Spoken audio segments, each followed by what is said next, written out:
ये कहानी है मेहनतपुर नाम के गांव, जहां सखाराम अपने परिवार के साथ रहता था और अपना एक भोजनालय चलाने का काम करता था। सारे मजदूर और गांव वाले सभी सखाराम के भोजनालय में भोजन करके अपना अपना काम किया करते हैं। एक दिन एक आदमी सखाराम के भोजनालय में भोजन करने के लिए आया। बताइए भाई साहब, क्या खाएंगे आप? आपके भोजनालय में अभी क्या है बताइए। आलू पराठा, गोभी पराठा, मूली पराठा, मेथी पराठा, गर्मा गर्म शीरा, चना मसाला, पनीर मसाला, पनीर दो प्याजा, सेव टमाटर नु साग और मीठे मई गुलाब जामुन, साथ में थोड़ी सी लस्सी। बताइए आप क्या खाएंगे? आपकी आवाज सुनकर ही मेरे मुंह में पानी आ गया है। जो सबसे अच्छा बनता है वो बना कर दे दीजिए। अरे ओ, कुंदन साहब के लिए चना मसाला और मखनी नान परोस दो, साथ में लस्सी भी दे देना। मजा आएगा, मजा आएगा। जल्दी लाओ। जैसे ही कुंदन ने नीलेश को खाना परोसा, नीलेश बड़े चाव से सारा का सारा खाना खाने लगा। खाना खत्म करते ही नीलेश ने कहा, खाना बड़ा ही स्वादिष्ट और लाजवाब था भाई, वाह मजा आ गया। ये होता है असली खाना, वरना मेरी बीवी जो बनाती है उसमें तो कोई स्वाद ही नहीं होता है। उसे तो मैं गली के कुत्तों को खिला देता हूँ और बेचारे अगले दिन वो सारे कुत्ते बीमार हो जाते हैं।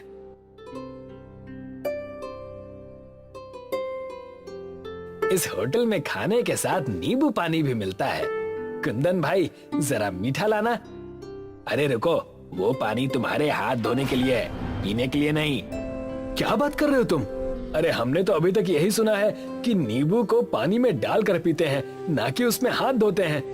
तो फिर आप गलत जगह पर आ गए हैं। आपको किसी सस्ते भोजनालय में जाना चाहिए।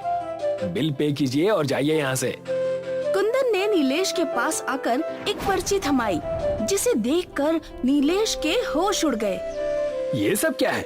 चना मसाला 300 रुपए और नान 70 रुपए। नहीं भाई, मैंने कोई पार्सल नहीं करवाया है, इतने पैसे नहीं होने चाहिए। भाई साहब, ये कोई पार्सल के पैसे नहीं, बल्कि जो तुमने खाए हैं उसके पैसे हैं। इतनी तो मेरे दिन की दिहाड़ी भी नहीं है, और इतना महंगा खाना। अगर मुझे पता होता तो मैं थोड़ी ना खाता। नीलेश अपनी जेब से 100 रुपए निकालकर टेबल पर रख देता है। कुंदन गुस्से से अपने मालिक सखाराम को आवाज लगाता है। मालिक, इस आदमी के पास पैसे ही नहीं है। इसका बिल पूरे 700 रुपए है, मगर ये सिर्फ 100 रुपए देकर हमें टरकाने की कोशिश कर रहा है। नीलेश की बात सुनकर सखाराम गुस्से से वहाँ पर आता है।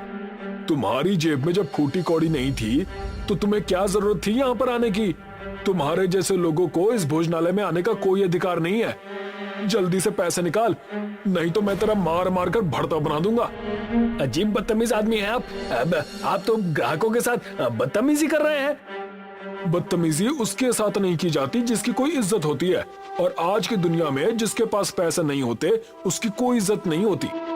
इतना बोलकर सखाराम भोजनालय के कर्मचारियों से बोलता है, देखते क्या हो, मारो इसे। सखाराम की बात सुनते ही ढाबे के सारे कर्मचारी नीलेश को बुरी तरह से पीटने लगते हैं। सखाराम गुस्से से नीलेश से बोलता है, तुझे 2 दिन तक भोजनालय की झूठी प्लेट साफ करनी होगी, तब कहीं जाकर बिल चुकता होगा।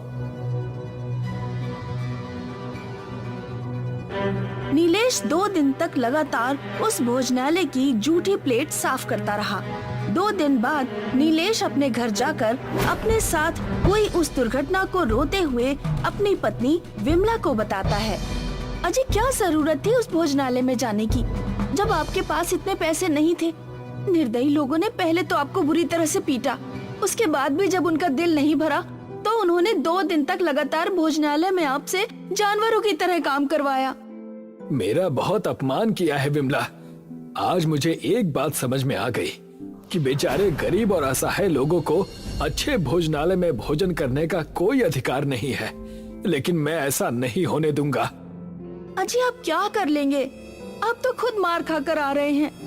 मैं अपना भोजनालय खुद बनाऊंगा और अपने गांव में एक ऐसा भोजनालय बनाकर तैयार करूंगा जहां हर गरीब को बहुत सस्ते में अच्छा भोजन मिल सके।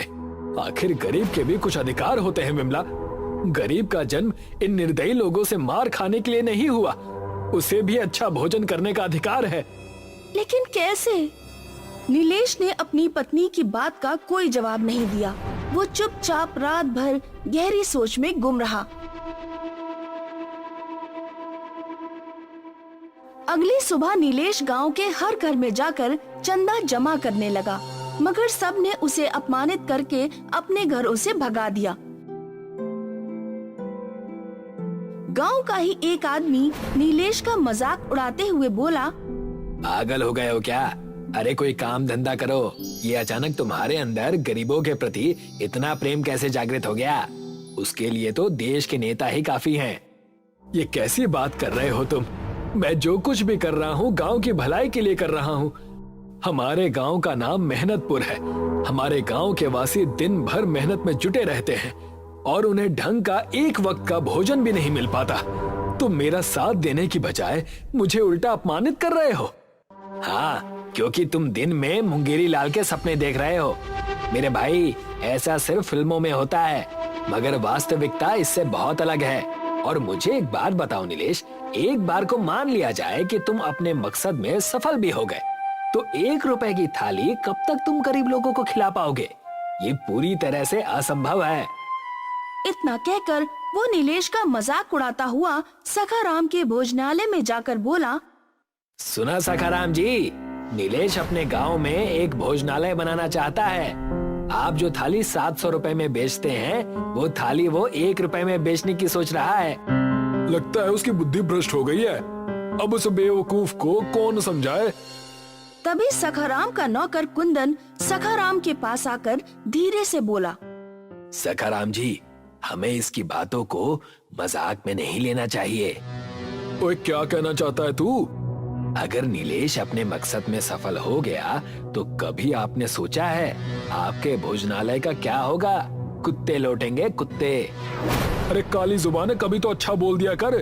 तेरे मुंह से जब भी निकला है हमेशा उल्टा सीधा ही निकला है। चिंता मत कर, इस गांव का मुखिया मेरा बहुत अच्छा दोस्त है। वो नीलेश को अच्छी तरह से समझा देगा। सखाराम गांव के मुखिया के पास गया। मुखिया, हमारी मित्रता के चर्चे दूर दूर तक प्रसिद्ध हैं। मत भूलना, जो थाली मैं 700 रुपए में बेचता हूँ, वही थाली मैं तुम्हें 600 में खाने के लिए देता हूँ, यानी पूरे 100 का डिस्काउंट। बोल तो ऐसे रहे हो जैसे मेरे ऊपर बहुत बड़ा कोई उपकार करते हो। मैंने तो तुमसे कभी नहीं कहा कि तुम मुझे 100 रुपए का डिस्काउंट दो। और वैसे भी मैं तुम्हारे भोजनालय में महीने में 1 आध बार ही तो भोजन करता हूँ, और मुश्किल से अब तक तुम्हारे भोजनालय में 4 या 5 बार ही भोजन किया है। इस हिसाब से तुम्हारे 500 रुपए मेरे ऊपर बकाया है। लगता है मुखिया तुम मेरी बात का बुरा मान गए। तुम अच्छी तरह से जानते हो सखाराम कि मुझे चापलूसों से सख्त नफरत है।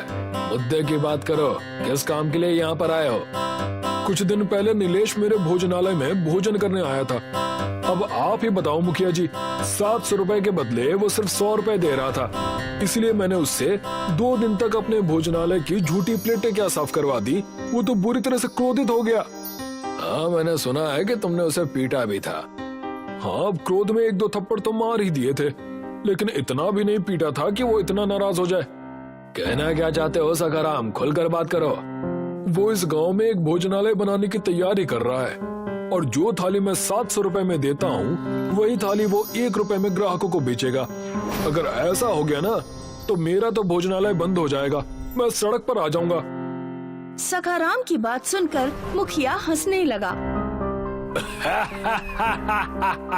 सखाराम, लगता है नीलेश की तो बुद्धि भ्रष्ट हो ही गई है, लेकिन मुझे लगता है साथ में तुम्हारी भी बुद्धि भ्रष्ट हो गई है। ऐसा संभव नहीं है। सोच लो मुखिया, अगर वो अपने मकसद में कामयाब हो गया ना, तो उसके नाम के चर्चे दूर दूर तक फैल जाएंगे। लोग इस गांव के मुखिया से ज्यादा सम्मान उसका करेंगे, और फिर कोई बड़ी बात नहीं है कि कुछ सालों बाद उसकी दयालुता को देखकर गांव के वासी उसे ही मुखिया बना दे। जरूर वो कुछ बड़ा करने की सोच रहा है। सखाराम की बात सुनकर मुखिया सोच में पड़ गया। बात तो तुमने मेरे पते की है। अब मैं किसी को गांव में भोजनालय बनाने से तो नहीं रोक सकता। हाँ, इतना जरूर कर सकता हूँ कि वो आजकल मेरी ही भट्टी पर दिहाड़ी पर काम कर रहा है। तो मैं उसे धक्के देकर बाहर निकाल दूंगा। उसके बाद वो सिर्फ अपना पेट भरने की सोचेगा, ना कि गांव के गरीब भिखारियों का पेट भरने की। सखाराम वहाँ से चला गया।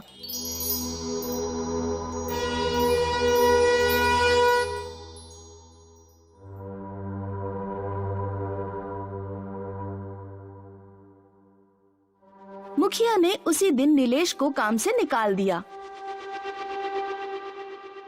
लेकिन मेरी गलती क्या है मुखिया जी? तेरी गलती ये है कि तू गांव में भोजनालय बनाना चाहता है। हाँ, तो इसमें गलत क्या है? अगर मैं गरीब का भला चाहता हूँ तो आपको तो प्रसन्न होना चाहिए। तू गरीबों का कोई भला नहीं चाहता नीलेश। मैं अच्छी तरह से जान गया हूँ कि तू सिर्फ अपना नाम करना चाहता है और मुझे मेरे पद से हटाकर खुद गांव का मुखिया बनना चाहता है। अरे पहले अपना और अपनी पत्नी का ही पेट भर ले, बाद में गरीबों के बारे में सोचना। चल निकल यहाँ से।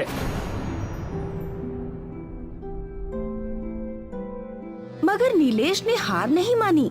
नीलेश शहर जाकर चंदा जमा करने लगा। इस दौरान उसकी मुलाकात सेठ जमुना प्रसाद से हुई।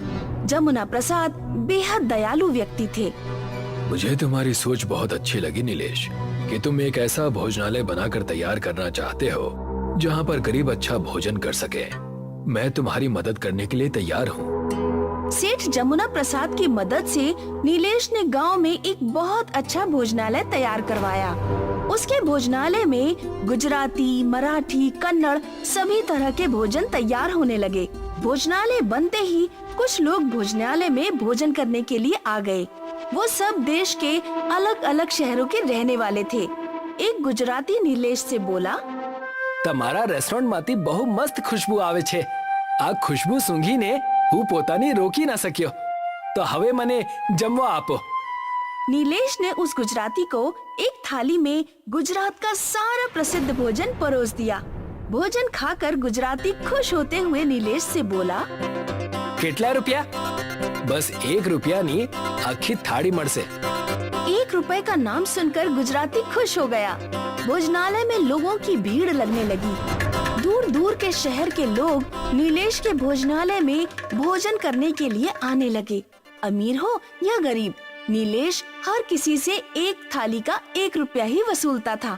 और ये बात सखाराम को बिल्कुल भी पसंद नहीं आई। सखाराम क्रोधित होकर कुंदन से बोला, इस नीलेश ने तो मेरे भोजनालय को बंद करवा दिया है। मेरे भोजनालय में कोई कुत्ता तक नहीं भटकता।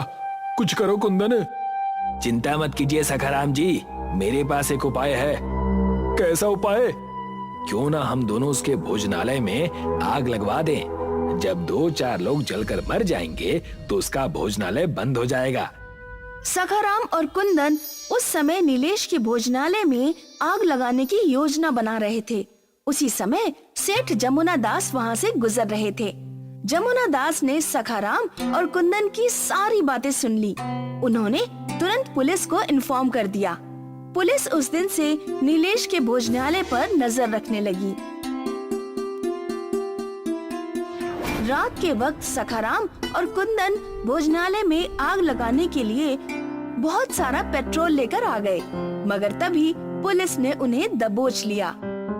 मुझे तुमसे ऐसी उम्मीद नहीं थी सखाराम। तुम तो गांव के सम्मानित व्यक्ति हो। मुझे छोड़ दीजिए इंस्पेक्टर साहब, मैं इसके भोजनालय को जलाकर राख कर दूंगा। इसकी वजह से मेरा भोजनालय बंद हो गया। नहीं सखाराम, मेरी वजह से नहीं, बल्कि तुम्हारे ग्राहकों के साथ तुम्हारे बुरे व्यवहार की वजह से तुम्हारा भोजनालय बंद हुआ है। तुमने मुझे अपमानित किया। मैं चाहता तो अपने अपमान का जवाब किसी और तरीके से भी दे सकता था, लेकिन नहीं, मैं तुम्हारे अपमान का घूंट अमृत समझकर पी गया। और देखो, आज इस भोजनालय में देश का हर नागरिक आता है और सिर्फ 1 रुपए में पेट भरकर भोजन करके चला जाता है। तुम्हें क्या लगता है कि मुझे प्रॉफिट नहीं हो रहा? मेरे परिवार का खर्चा इसी भोजनालय से चलता है। पुलिस ने सखाराम और कुंदन को गिरफ्तार कर लिया और सखाराम का भोजनालय बंद हो गया। आज भी नीलेश के भोजनालय में 1 रुपए की ही थाली मिलती